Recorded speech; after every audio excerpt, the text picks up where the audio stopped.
Welcome. This is Money Heart, where we explore the emotional side of money. I'm Camille Diaz, and today we're discussing money and marriage. My guest is Marquess Dennis. He's the executive director of Birthright Living Legacy, a nonprofit dedicated to bringing men together to celebrate fatherhood. Marquess, welcome to Money Heart. Well, thank you, Camille. So glad to be here. Yeah, so very glad you're here. Tell us a little bit of the story about how you and your wife met, because it's a great story. Well, so my wife and I met. We were in the point of both of us were in exhaustion. I, for the reason of just starting a new job, trying to cram all of the information I possibly could, and staying as many hours, beyond the work day, to be able to cram all the modules in, because they're videos that you have to finish. And she was just moving to Tulsa. And so she had moved, they had unpacked for like 13, or unpacked everything. And then she had just crashed for like 16 hours to go to sleep. So she just woke up and she was exhausted. I was in the process of leaving work, a busy week, tried to go start a bank account, actually for the Birthright. And in the process of that, me and my attorney were going to TTCU at the time. And because I have an EIN, they wouldn't let us do it at a credit union. So she was looking up the places for us to do it. And I'm dozing off and I'm just like, I can't take it. I'm so exhausted. We're in the midst of the pandemic. This is the first time they've ever let people in the building since the pandemic started. So I tell him, hey man, you gotta go. I need to go home and go to sleep. So I come home, and in the process of going to sleep, I get this inkling, this inkling in my spirit to say, go to sleep in my car. And I was like, there's a bed right here. Why would I do that? That's the dumbest thing I ever heard. Well, I heard this voice like 3 times say, go sleep in my car, because I was supposed to be at a party at 7. And we were all meeting at Ludger's. Because of the pandemic. We were going to do a drive-through, happy birthday, and then drive off. And that's a local bakery, right? Oh yeah, Ludger's is a local bakery, and they do Bavarian cheesecake, which is amazing. So if you never had Bavarian cheesecake, try it out. I feel like I need that for now. I need. Oh yeah, it's amazing. Like today. It'll change your life. So so I go there very begrudgingly, pull in the parking lot. As I pull in the parking lot, I get out, or I'm fixing to get in position to go to sleep. I look over to my right, I see the door opening and these 2 ladies are walking in, and I was like, oh snaps, they're open. I'm gonna go get me some of my favorite cookies, which is peanut butter chocolate chip, in case somebody wants to send some. That's right. So I was like, I'll just pass out from the sugar high, no big deal. So I go in, and amidst this process, I'm standing there trying to set my alarm, and lo and behold, the lady asks, hey, are you guys all together? And I was like, so I look down and I look up and I see her with her ginormous smile. And I was like, in my head, I said, well, I wish, but I was like, no. So I shake my head, I put it down, and then I get a nudge from my shoulder, which nobody was there. So it was kind of really weird. And I was just like, yeah, I'm with them if they're paying, And so she then says, excuse me, if anybody's paying, it's you. I believe you're supposed to be paying. I said, hey, it's 2020. I never know what you ladies are into these days.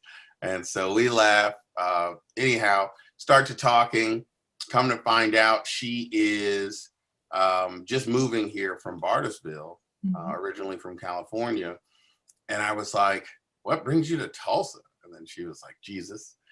She was fixing to be a missionary. So she was finishing up some training before she was fixing to go abroad for what she thought the rest of her life was going to be. And so I started talking to her about it. And the next thing you know, I'd tell her about Birthright Living Legacy. And as I'm telling her about Birthright, we share this coffee. I buy them their coffees and their cakes and whatnot. Nice. And then I convinced them to try this coffee that I love from there. It's a butter pecan chai latte. If you ever in town. Oh, it's Well, that amazing. sounds like a fabulous idea. Oh, it'll change your life. I'm telling you. It's sweet though. So we had some. They were like, "Wow, this is amazing." I said, "I know. I told you. Trust in me."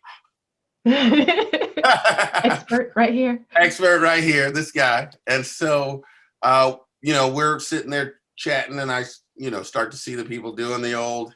We're cleaning up, and I was like, "Are you guys closed?" And they're like, "Oh yeah, take your time though." And I was like, "Nah, we can go." So we go outside because, again, like I said, I gotta wait here 2 hours.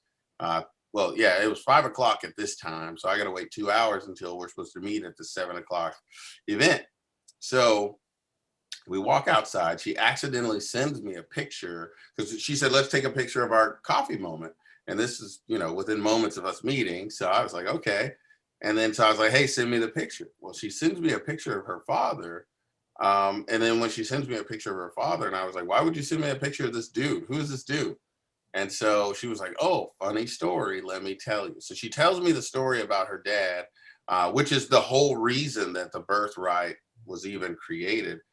Just in brief, her father was not allowed to be in her life because her mom moved around like a nomad in California. And then what happens is, in the process of that, he is trying to find her. He can't find her because her mom's not stable anywhere. So they Mhm. moved to Oklahoma from California. He has no idea. Mm. So basically, long story short, he passes away. She gets a phone call because she's the only next of kin that he has. Right. And she's never heard his name used as "this is your father." She knew his name, but when the lady on the phone says, "Hey, are you, Crystal, do you know this guy?" And he was like, "Yeah." It's like, "This is your father. You're his next of kin. He's passed away." Wow. And so she was just like, okay. So then, long story short, she flies to go take care of his. There's a lot of details, is why I keep Yeah, saying. yeah, yeah. There's always a lot to take care of when someone passes, and so it totally Oh makes yeah, sense. Yeah. and especially somebody you don't know. Right. And so she was told her whole life that dad didn't want you, dad hates you, all these other things. So she's just like so dumbfounded by this, but she feels encouraged to go do it. So she flies out to Oregon, walks into the house, whole house, pictures of her everywhere. Oh. Her social security card. The guy at the morgue has a dog tag, says, "Hey, your dad always wore this. I took it off him. I figured you might want to have it." And it said, "Crystal, you'll always be missed and always be loved." Went to the closet. There's toys from all the years. There's letters that have been returned. Wow. There's just so much stuff, and everything is, he basically formulated his whole life waiting to be returned to her. And Mm. so he left bank accounts, saved money, all kinds of things. He actually paid for our wedding. So it actually worked out really well. So when she tells me the story, I was like, "Oh my gosh, you're the reason I was supposed to come here. I need your story." Mhm. And at the time, we were making videos for Birthright to try to, get it. I can't find an editor. That's why you've never seen them. We'll get them But out there. That's okay. yeah, we need to get them out there. So we start talking. Next thing you know, people start arriving for the party. And Mhm. so they're like, "Hey, are you guys here for the party?" And I was like, "I am." And they were like, "Well, who are they?" I was like, "I just met these girls." And so, he's like, "Are you guys going to come to the party?" And they were like, "Sure." And so I was like, "Really? Come on. She's spontaneous too? This is ridiculous. How are you going to do this to me?" Like her even more. Yeah. In my mind, I'm saying to myself, like, she doesn't like you. She's just being nice. She Yeah, doesn't just like be cool. Is she's just being being nice, friendly? Yeah, yeah, being yeah. cool, Right. Right. And so I'm just completely dumbfounded. I'm like, okay, she doesn't even know this person. She's going to come. We're in the middle of the pandemic, whatever. So we drive through, and, it was really cool. So after that, I get her number, and I just still feel like it's a strong feeling to call her. Like right then, I felt like such a stalker.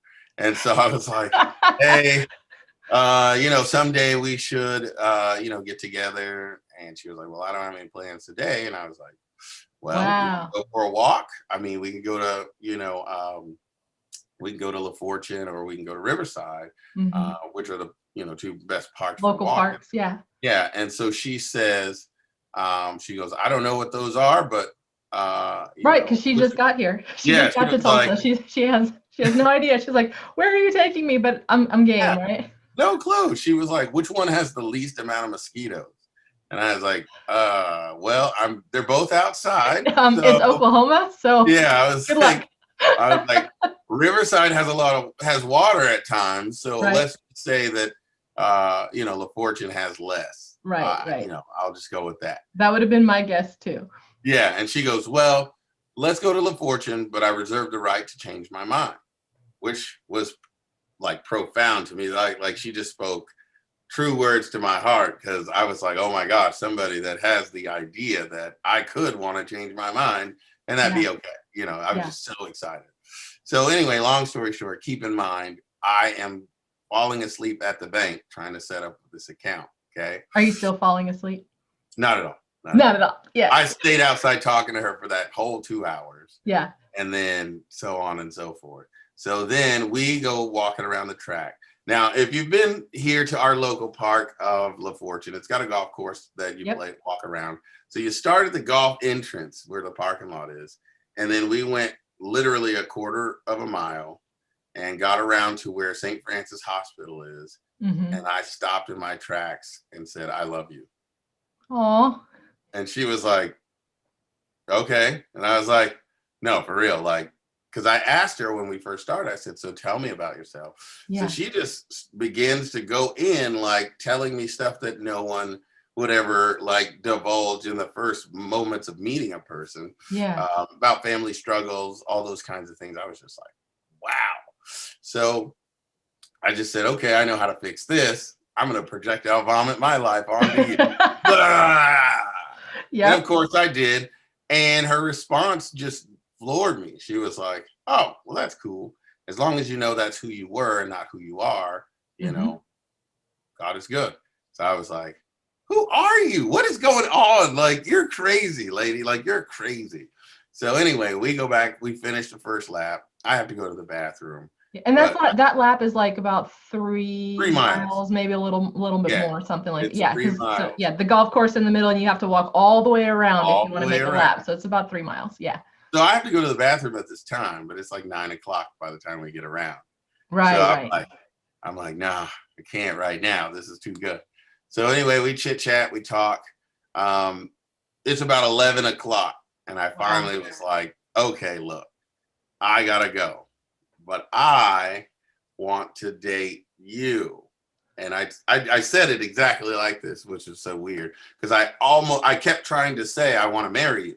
Right. And I was like, this is dumb. Why do I? And your brain, you're like, you can't say that. You just met. Don't say that. Like, this is dumb. So I said, I want to date you. And she was like, okay, well, when do you want to go? I said, well, in my lack mentality, I want to say tomorrow.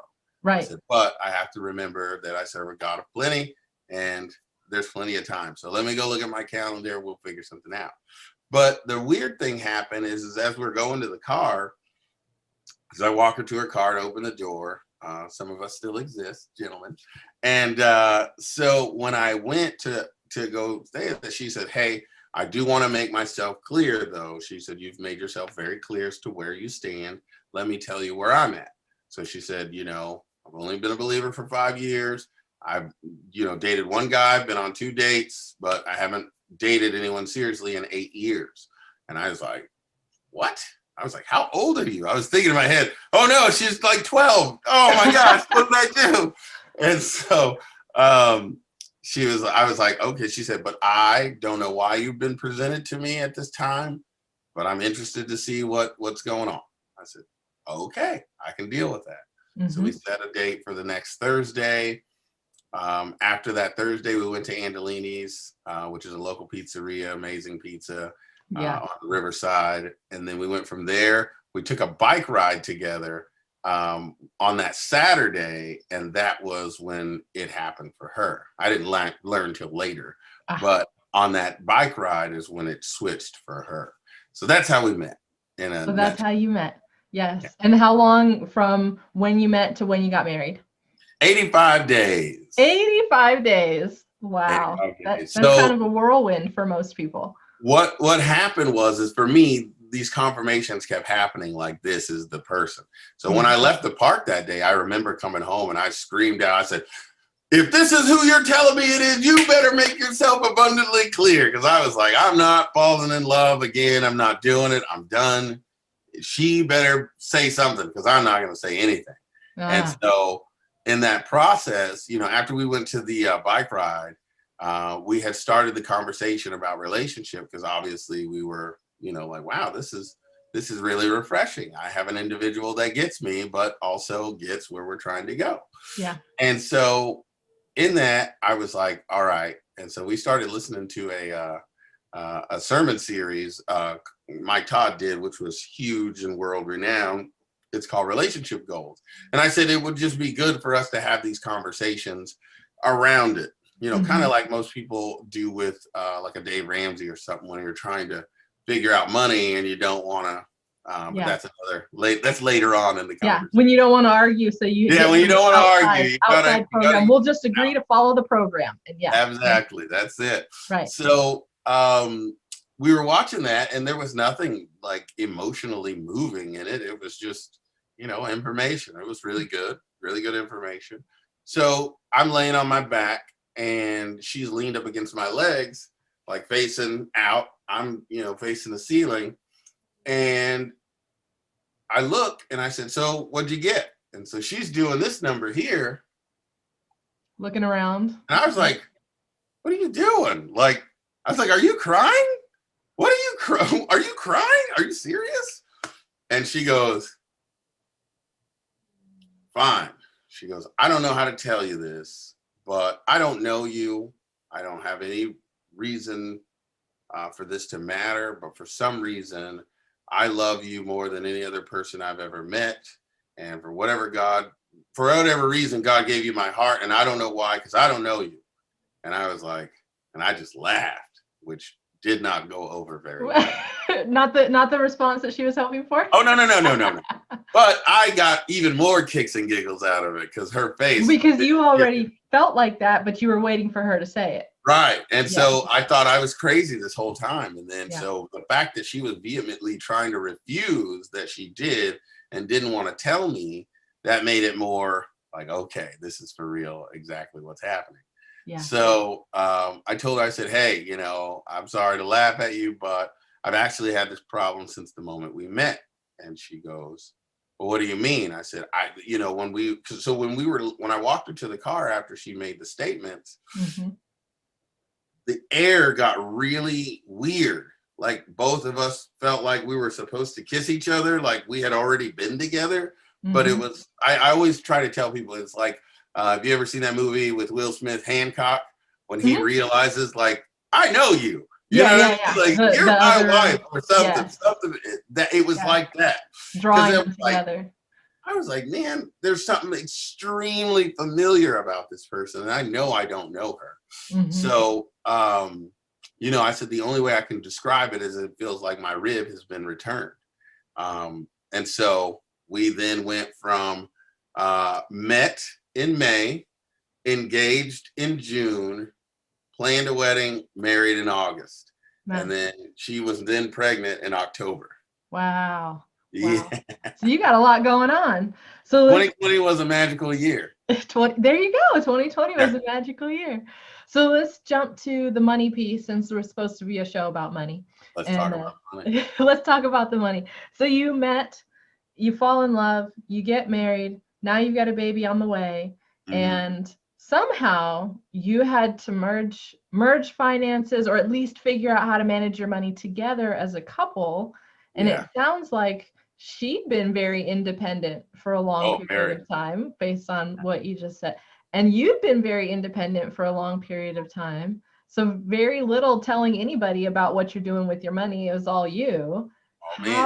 What happened, and how are you making it work? Well, let's just tell you, the worlds came crashing together. So the one saving grace that I always had is I did do a lot of reading and relationship books. And so they say that the number one reason for divorce in America, especially, is over money or lack of money. Right. And so I've done a lot of research just into the science behind money as far as like what it represents. And I Yeah. found that money represents, for men, it represents the future. And for women, it represents their security, aka their quality of life now. Mm. And that's why there's such a disparity usually when people are arguing, because in a man's mind, he's like, well, in the future, and she's like, but I need it right now, and then the That's two go very up. interesting that you say that, because I think my husband and I are the exact opposite. Really? Really. For me, Well, money is the future, and for him, the money is now. And we did have to figure out how to work that together because oh yeah, it's a thing. I mean, the roles can be reversed, obviously, yeah, yeah, but it's yeah, just one of those two things are going to be, because if you yeah. have two people that think future, they will never live. And then if you have two people that think right now, you will be broke. Always broke, always Oh, broke. bro, you'll be So like hard. YOLO, Yeah, you know, yeah, and yeah, then you'll be absolutely, blowing through money absolutely. at the casino trying to get it back. Right. Oh, such a terrible strategy. Oh yeah.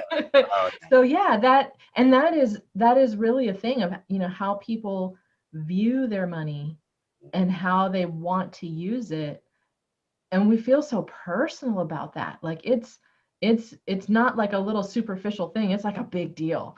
So oh when yeah, you huge. don't meet on that, it's really hard, because nobody ever gets divorced like, oh, we have too much money. It tore us apart, unless they spent it poorly. But Yeah. it's very rare that you're like, yeah, we're so rich, we just don't really want to stay together. Yeah, it's very rare. It's happened, I'm but sure it it's can very happen.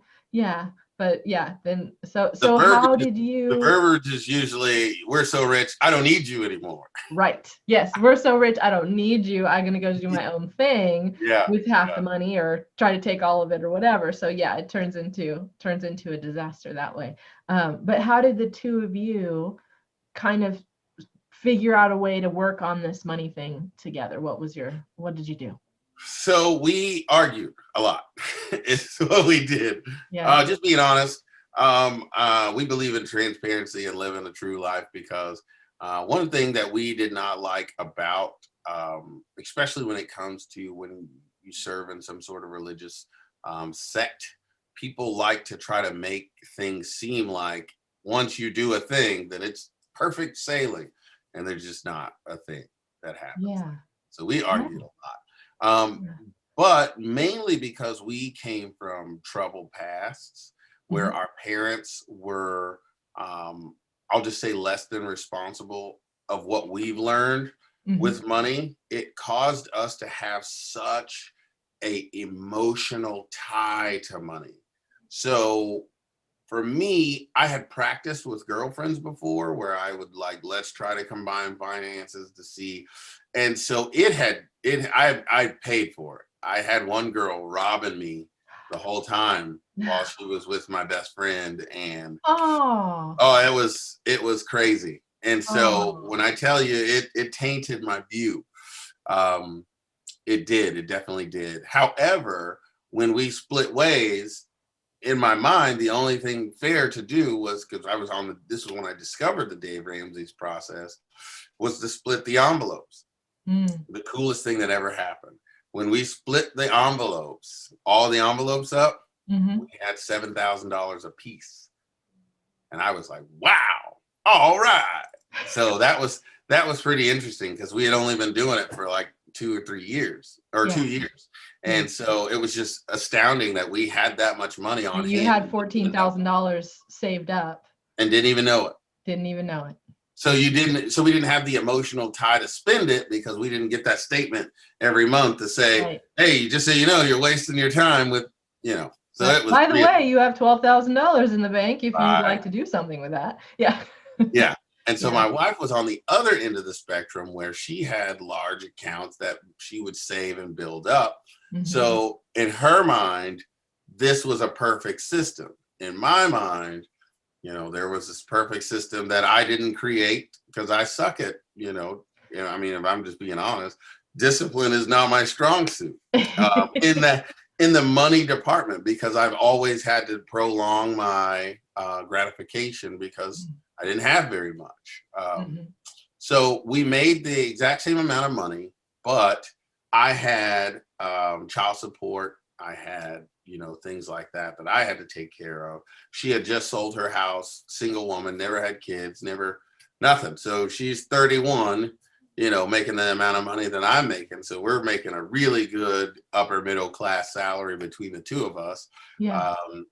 And so when, you tell someone who's been able to just go to 7 countries in the last, 6 months or 2 years, she went to like 7 countries, Mhm. like overseas for months and weeks at a time, to wait a minute, we got to plan a vacation. Like it just did not Yeah. go well. Right. And so it was like, it's not that I don't want to go. It's just that we can't do A plus B without C, because in my mind, for us to go out, lose money by going, by Right. paying, Not working. and then not working, and no, it's just not, it doesn't make sense. For Mhm. her, I've already worked and I've already saved and I've already done these things. And it's like, I hear you, but I'm not there yet. So Yeah. we have to get a system first, because even when we go on these vacations, like in her mind, using a credit card and then paying the credit card off was perfect. In Mhm. my mind, that's dumb. Why not just take the money that we're going to spend? And then once we run out of money, we just run out of money. Then you go home. And then we go home. So for her and me, trying to merge that was really hard. That was one of the first times I ever had to use the "I'm the head of the household" card, Oh uh, gosh. and I did not want to do that. I did not. But we had tried to talk about it, and I got her point, and I got my point. But I was trying to explain to her, listen, for us to merge, the best thing for us to do is not do it my way, not do it your way, but to do it in a proven way that works, that matches with our value system. Mhm. And so I said, let's just try this thing that's outside of that, which is the Ramsey system. Yes, I've tried it before, but it's not my way. I didn't invent it. I didn't Yeah. create it. So it's not like you're running through these hoops to please me. It's just a way that I know, then thousands of other people know that works. So just Let's like the relationship recordings right, that you were listening to, right. it's like third party, let's have somebody else tell us how to do this. Same concept. Let's get a third party, tell us how to do this. We'll just both follow the program. So to your point, especially for what you do, very key thing for people to realize is that Babe Ruth, Wayne Gretzky, LeBron James, Michael Jordan, they all had one thing in common. And this is with anyone that you can think of on that level, the Kobe's, the whatever. Do you know what it is? I'm going to guess that they had a coach. You see what I'm saying? Most people don't think that way. They only think, no, I'm just the greater. I'm just this. And then if you look at the people that are amazingly up there that you revere in any kind of way, they Mhm. not only have a coach, they have a personal coach, and then they have a personal trainer. So Yeah. those are things that are vital. And so a lot of people pride, once you get to a level, the pride takes over and you feel like, oh, well, I don't need to know nothing, or I got it figured out. I've gotten to this place. And they go with this BS idea that they were self-made. And there's just no such thing. I don't care Right. who you are. There just Yeah. is no such thing. It's Um, interesting. The more I get figured out, the more I'm like, ooh, I have some stuff I still need to figure out. Like, right, let me go get another person to help me because I need to expand absolutely. my team of coaches and trainers and helpers and so forth. Because, yeah, the more info that goes in, the more you realize you got a lot more information missing. Absolutely. I mean, Yeah. I run a nonprofit, and I take classes, and then I have a whole board of people that are experienced. They have to take classes. Yeah. Then after we take all those classes, we realize that we have all these holes, and then we have to hire more people, and it's ongoing. So Yes.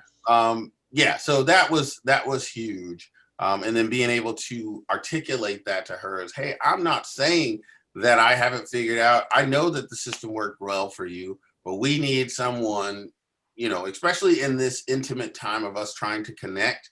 We Hmm. don't need a third party yet. we have to be able to communicate, because what will happen is if we don't learn to trust each other, I have the tendency to be a sore winner. And so when they hit a point that you hear that? Did you hear that? You hear what he said? I mean, you see, they just said that thing I've been saying. Yeah. And then so that would cause drama later on. So I felt, because with books, with reading couples books, what I found is it gives us professional advice without having to ever tell anyone our business, because they were there, I was there. We don't need this referee that it becomes who can sell it best. Sure. Because obviously I'm going to win because I can be more persuasive. I mean, okay. Not comment. Just by trade. Because she's very logical. She's very she's analytical. So, I can just sell you a dream. And she was like, wait, whales don't fly. Unicorns aren't, she's that girl. Yeah. So it's, yeah.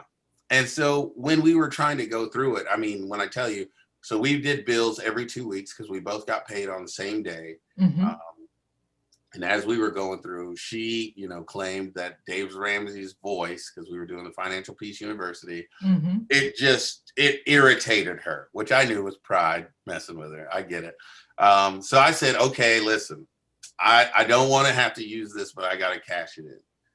If we agree that I'm responsible in the end, that I got to be responsible, I'm going to have to hold account for this one day. I'm going to say this is what we're going to do until we find a better way. So she begrudgingly accepted. And I don't suggest that for anyone if that's not how your family unit works. Yeah. Ours, we agree that I'm responsible as the head. She is responsible as the neck. We work together to do a thing, but ultimately I have to pay for the decision. Mm-hmm. That's something we agreed upon before getting together. Yeah. So that's so you why have that. I had that trump card, so to speak. Yeah. To say, hey, I'm going to ultimately have to pay for this. Mm-hmm. And so she did it very begrudgingly and didn't understand things. And because I'm not the best at it, the discipline, when she would ask me questions like, hey, well, where are you getting the money for the dry cleaning if we don't have a dry cleaning envelope? Mm-hmm. And I would be mad. I would be like, argh. But the truth is when I got paid, I would just pick up the dry cleaning on the way home. And then whatever cash I had left, I would bring to the table. Yeah. Which is very untrustworthy. Not following the system. Right. But I told her I'm capable of it. Right, because you struggle with the discipline piece, and you're like, well, I'll just take care of this. Because I'm half YOLO. I'm half YOLO. I need it. Yes, I get, and that totally makes sense. I love what you brought up, the point about the pride and the egos. Yeah. Because I think that gets in our way so much that we almost can't see around it sometimes. Is we really we feel like what we're doing is right, and we don't want to change it. We don't want to examine it from the outside view. We don't want to consider that it might be wrong. We don't want to consider that it might be right, but maybe there's a way that would work better. Like both things, you could still be right and have a better way. It's just hard, and you don't want to lose face. Yeah. I guess is how you can. Well, men, men are. I had a friend who said that when he was arguing with his wife, he said she would always say to him, "Hey, you're winning the arguments, but you're losing me." That's beautiful. And it would make him have to be like, oh, because for men, we want to win. We just want to win. You know what I mean? Yeah. But the trade-off is not worth it. Right. It's like that quote, you won the battle, but you lost the war. Absolutely. You're winning the argument, but you're losing me. That's really powerful. I'm gonna keep that. Yeah. and for perspective, it does help. Like I said, whenever you're trying to go in, and because we met so fast, we had the luxury of saying we don't know each other that well. Right. So a lot of the issues I would be able to come back to, wait a minute, I forget. Hey, honey, it's been a month that we've known each other. Yeah. And then she would be like, oh, yeah, Because in our minds, we would talk to our friends. They've been married 10, 15, 20 years. Sure. They're giving us advice. And we're seeing their flow and their finances. And it's like, why don't we have this together? It's been 2 months. Right. You know what I mean? Yes. It's like, Yes. oh, okay. Oh, I'm trying to compare my 2 months to somebody who has 20 years in this, working this out. Because I'm sure, and I know from experience, that those 20-year people went through the same struggle. And what I think is kind of cool about you doing it in this compressed way and being able to say, yeah, we've only been at this 2 months, is that you can probably get through it faster, whereas it took some of the rest of us who have been married. I think this year is 19 years for me. Oh, Um, congratulations. thank you. But we probably took 2 years to get through what you got through in 2 months, because we didn't have that conversation of, hey, I have no idea what we're doing together, how we're going to work this out. Let's figure it out. We just sort of argued and struggled and then got quiet for a while and then went back around to it and then and we didn't have that super, concentrated, we're going to figure this out together for a long time, because it took us, it took relationship time to build that. Whereas you guys were like, hey, let's figure it out. So it'll probably be great, down the road for you, because you'll already have all that sorted out. Yeah, that's, so that was one of the things when I talked to her. I said, listen, if you ask your friends, I promise you, they're going to tell you they went through the same thing. And she goes, oh, I have. And they said that they wish we would have had these conversations before. I said, I know, that's what I'm saying to you. She very begrudgingly had to agree. Yeah. But it's just like, to the point of what you're saying, it gives us a lot of grace because we definitely know we don't know each other. And, the silence still happens, but it's only for like 2 hours. Right. Because it's like, hey, we gotta, but every 2 weeks, I mean, it was still coming up. Like, it still came up, it just came up and we both saw it. It's like the elephant in the room would walk in and we would all be walking with our money like, And then so, I talked to her about it, and I just, for me, because I know that the details are lost on me. Mm-hmm. So I said, look, as an executive decision, you love the details. How about you do that part and we'll do the planning together. And since you love the budgeting part of it, then you just handle that. And then I just kind of relinquished the whole thing to her. But this is the way I want it done. But she didn't want to listen to the program. So there was so many things that she didn't get because she was trying to do the Cliff Notes version. Mm-hmm. So then we had to come back because I thought that's very irresponsible for me to just put it on her, because I started to notice that the credit card started making an appearance again. Mm-hmm. I was like, we don't use credit cards. And she's like, no, I'm just going to pay for that. No. We don't. It's the same as you and going by the dry cleaner before you put the money in the envelope. Exactly. But I had to purge it as well. I had to tell. Yeah. And so, of course, it brings back those, how are you going to tell me what to do with my money? And it's like, no, it's our money. Like, you are married. And when you're dealing with that transition so quickly, it's just hard sometimes to register that you are married and you are a unit, and these things have to be worked out, because money is the best way I've heard money described is a rabbi said that, in the text of Hebrew, blood and money are the same thing. They're the same word. And he said the reason is because they're both a life source. He said, now, have you ever seen blood spilled over anywhere and it be for a good thing? And I was like, of course, I was like, pregnancy, no. And I was like, nah, I can't think of anything. You know what I mean? Where you see a ton of blood everywhere and it's, oh, this is great. You know what I mean? So that's and then we honed it back down to, if we plan on being blessed at some point with millions of dollars, we have to learn to be stewards now. Yes. And if we can't agree on $12 here and there, it's going to be hard when you spend $1 million or 100,000 on something. Right. And that's going to be a real argument. The principle doesn't change, just the zeros. Yes. the emotion tied to it. So we wanted to break that habit before our child is born. But more importantly, to save our relationship, we have to learn to trust each other and put it in proper context of, in May, we will have known each other a year. You know what I mean? Right. And so with that in the back of the mind, it makes the money a lot easier to deal with. Yes. Yes, it does. Thank you so much for sharing this. Really quick, tell us about your Birthright Living Legacy nonprofit. Okay, so Birthright Living Legacy is a nonprofit. We are created to be able to support fathers. Our main focus is to provide support structure for fathers to build healthy families, provide a community for fathers to learn from one another, and then provide a safe place for fathers to be able to spend their time. We are going to be building a building at some point, but right now we have online communities where it's, the world is welcome, because we want to have engagement, and we don't want this to be perceived or to turn into some kind of woman bashing thing. We want it to be where fathers are celebrated, so that they can pour out into the family unit as they should. But then we have private groups where it's just fathers. So that way we can go through, where we are, what we're doing, because there's no manual to this thing.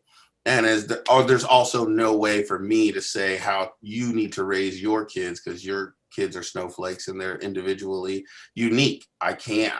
There's just best practices. So we want to discuss best practices and then just share the stories with one another. And that's why we started the Birthright Living Legacy podcast, to be able to get the stories out there. A lot of times I hear people say, oh, well, I didn't have any drama in my childhood, so I can't be on your show. That's perfect. We don't need drama. But there are a lot of fathers that do have drama, and we want to get those stories out as well, because we want people to be able to connect together and be able to build each other up. So I love it. Thank you so much for being on the show. This has been a delight. My pleasure. You're welcome to have me back anytime. Look All forward right. to having you on our show too. I would love to be on your show. That would be really fun. That would be great. That would be great. Yes. Happy to do it. Absolutely. All Well, right. you have a good day, and let us know if there's anything else that we can do. Thank you for sharing our story. All right. So Marquess can be reached through the Birthright Living Legacy website, brlivinglegacy.com. He also has that podcast, and he is always looking for fathers to tell their stories. Thank you as well to all of our listeners and viewers. I'm your host, Camille Diaz. This show is sponsored by Serenity Financial, a Five Rings financial agency specializing in financial education, living benefits, and guaranteed lifetime income. Be sure to follow Money Heart on social media at Money Heart Show and on our website, moneyheartshow.com. Today's money mantra provided by Marquess is, learn to change your money blueprint. Yeah. Yeah.